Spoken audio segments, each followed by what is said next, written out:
तो इनेलो नेता अभय चौटाला ने कल होने वाले किसानों के रोड जाम करने के आंदोलन का समर्थन किया। कल के अपने बड़ौदा हलके के दौरों को लेकर उन्हें रद्द किया। वो किसानों के साथ खुलकर समर्थन में आने की बात कह रहे हैं।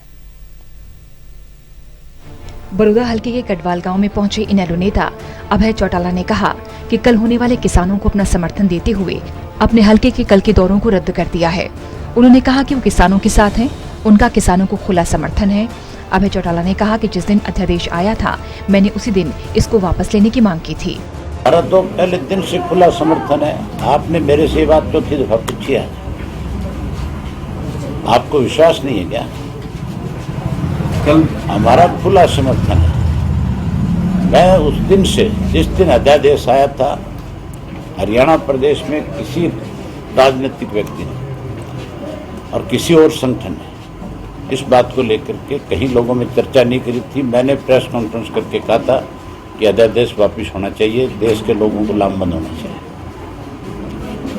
हमारे पार्टी के सब नेताओं की मैंने डिस्ट्रिक्ट के जो अलग अलग प्रेसिडेंट हैं, हल्का के वहाँ के अध्यक्ष हैं, उन सबकी जिम्मेवारियाँ लगाई कि आप सब जहाँ जहाँ किसानों के धरने होंगे, जहाँ जहाँ चक्का जाम किया जाएगा, आप उनके बीच में जाओगे, न केवल समर्थन दोगे, अगर कोई ज्यादती करे तो सबसे पहली पंक्ति में खड़े होकर के विरोध करना।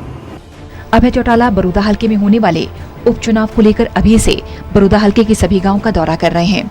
अपनी पार्टी को मजबूत करने में लगे हुए हैं। इस दौरान वो बड़ौदा हलके के 47 गांव का दौरा कर चुके हैं। आज कटवाल गांव में पहुंचे चौटाला ने कहा कि इस चुनाव में हलके के मतदाता उनके विरोधियों को सबक सिखाने का काम करेंगे। जो लोग ये सोचते थे कि इनेलो खत्म हो चुकी है, इस चुनाव के बाद इनेलो कभी खत्म नहीं होगी। जिस ढंग से हमारे विरोधी लगातार एक प्रचार करते थे कि इंडियन नेशनल लोकदल पार्टी तो समाप्त हो जाएगी, बड़ौदा विधानसभा क्षेत्र के मतदाता जो उन सबको एक आईना दिखाएंगे कि इंडियन नेशनल लोकदल पार्टी तुम्हारी साजिशों के शिकार होकर के कमजोर तो जरूर हो सकती है, लेकिन खत्म नहीं हो सकती। खत्म अगर कोई होगा तो जो लोग पार्टी के खिलाफ साजिश रच रहे वो लोग राजनीतिक रूप से खत्म हो जाएंगे।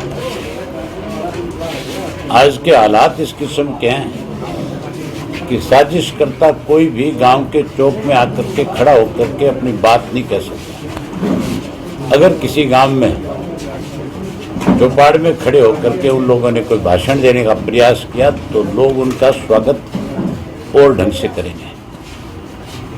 आज इस सरकार के प्रति इतना गुस्सा है कि सरकार और सरकार के सहयोगी अगर किसी गांव में जाएंगे तो लोगों के विरोध का सामना करना पड़ेगा।